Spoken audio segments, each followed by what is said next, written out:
Hey everyone, welcome back to the channel. Last week I covered everything that was coming in Battlefield 6 Season 4 and what I thought would matter most for casual players. Now that the update has finally been out for about a week, I've actually had the chance to sit down and play it across several evenings after work. And I think the question really is, if you're someone who only gets 5 or 6 hours max a week to play Battlefield, is Season 4 actually worth your time? So in this video I'm going to go over the good, the bad, and my overall impressions after 1 week with the update. And we'll talk about the new map, naval warfare, how the gunplay feels, battle pass progression, what still needs fixing, and at the end I'll give an overall score specifically focused on casual players. So let's jump into it. Let's start with the biggest addition this season, the new map, Super Reef. The first thing you'll notice is just how massive this map is. It's officially the largest map in Battlefield 6 so far, and honestly you can feel it immediately. Visually, I think it's fantastic, and Battlefield has always looked good, but this map actually feels colorful. Between the tropical water, the beaches, the cliffs, and the vegetation, it's a nice change of pace from a lot of the darker urban environments we've been playing lately. There's also an incredible amount of variety. You have this dense infantry fighting around the villages, open hillsides for long-range engagements, and lots of elevation changes. There's of course water everywhere, and more vehicles than we've ever had on a Battlefield 6 map so far. At times, it finally starts feeling like that large-scale sandbox Battlefield experience many of us have been asking for. Now, that doesn't necessarily mean every game mode benefits equally though. Conquest, I found, is absolutely where this map shines. The huge play space, the number of vehicles, and the freedom to attack objectives from different directions all work really well together. And for the first time in a while, I actually found myself wanting to stay in Conquest for multiple rounds.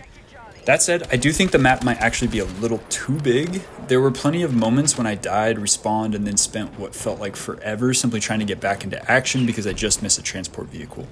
Ironically, I think this might actually be one of those few Battlefield maps that could, in the future, benefit from even more players.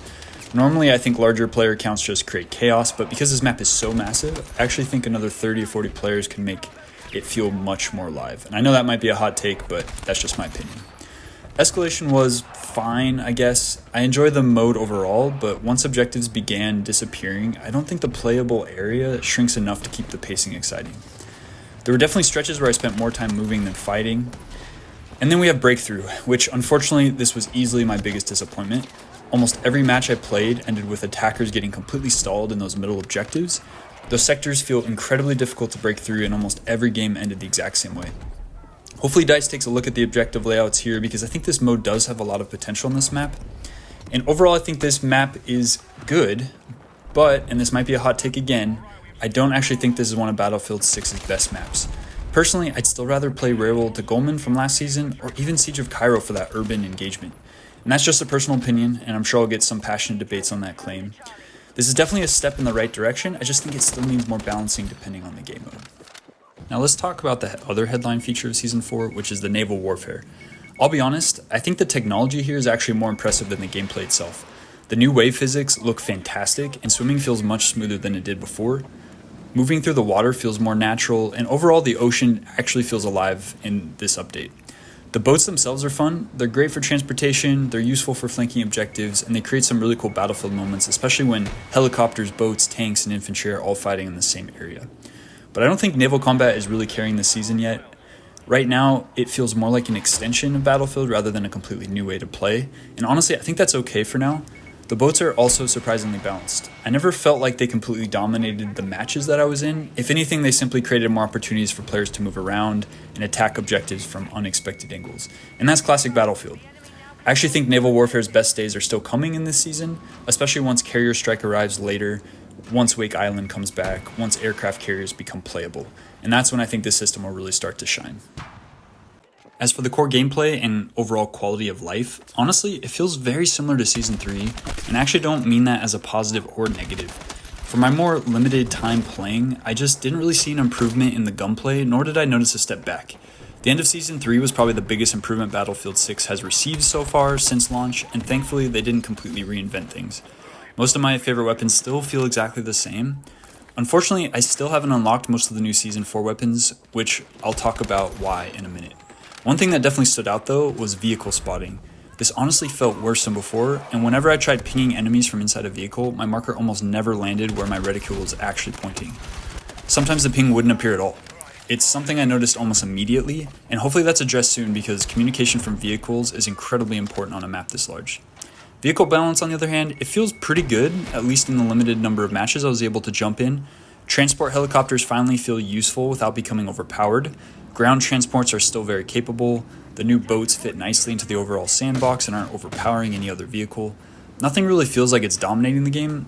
That doesn't mean vehicles aren't powerful. If you have a coordinated squad or even just one good driver, you can absolutely take over a match. One of my favorite rounds this week actually came when I was a gunner in a ground vehicle. Our driver clearly knew exactly what he was doing. We had an engineer constantly repairing us, and we went on an absolute tear. And those are the kind of Battlefield moments that keep bringing me back. Now, let's talk about something I think casual players will care about even more, which is the Battle Pass and progression. I probably played several evenings this week, and I've completed most of the weekly challenges while using Battle Pass boosters, and I still haven't unlocked most of the new weapons. Outside of the new DMR, which if you've watched this channel, you already know isn't exactly my favorite weapon class, I haven't really been able to experience the headline content yet. I understand why Battlefield structures progression this way. They want players coming back throughout the season, and that makes sense. But when you only have a few hours every week, it's pretty frustrating. The most exciting part of every new season is trying the new guns, and unless you're playing a lot or buying the premium Battle Pass, you're waiting quite a while before you actually get to use them. And to Battlefield's credit, progression is much faster today than it was when the game launched, but I still think there's room for improvement. I'd love to see new weapons unlocked earlier with more cosmetic rewards spread throughout the rest of the Battle Pass, things that we care less about, honestly, overall.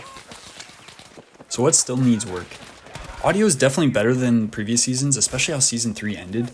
There are improvements here, but I still think Battlefield needs stronger directional audio. There's still moments where footsteps or nearby combat don't provide enough information to react confidently. The spotting, honestly, I think it took a step backwards, especially from inside vehicles. Server quality has been pretty solid overall. There are still matches where you'll notice huge differences in player ping, but thanks to the popularity of Season 4, I've had no trouble finding full servers pretty quickly. And finally, with hit registration, I've seen quite a few people complaining about it online, and personally, I haven't experienced anything dramatically different. Is it perfect? No. There's still definitely room to improve, but during my limited playtime this week, it hasn't been something that's noticeably hurt my experience, at least not noticeably more than the end of Season 3. So again, still room for improvement here, but not a step back.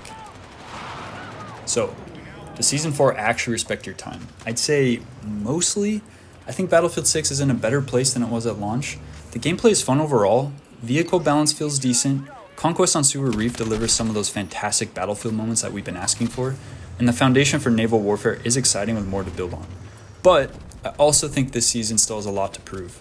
The new map needs balancing in certain game modes, progression still feels slow for players with limited time, and several quality of life issues like spotting and the audio still need some attention.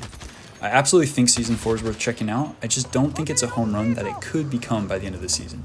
So if you're an after-work gamer who only has a handful of hours each week and wants to know whether it's worth spending those hours in Battlefield, for me, I think the answer is yes. The game is moving in the right direction, I just think the best parts of Season 4 are still ahead of us. And that's going to do it for this one. Leave a comment down below if you found this video useful. As always, thanks for watching. If you enjoyed the video, consider leaving a like and subscribe if you want to see more. Be sure to spread some positivity, and I'll see you in the next one.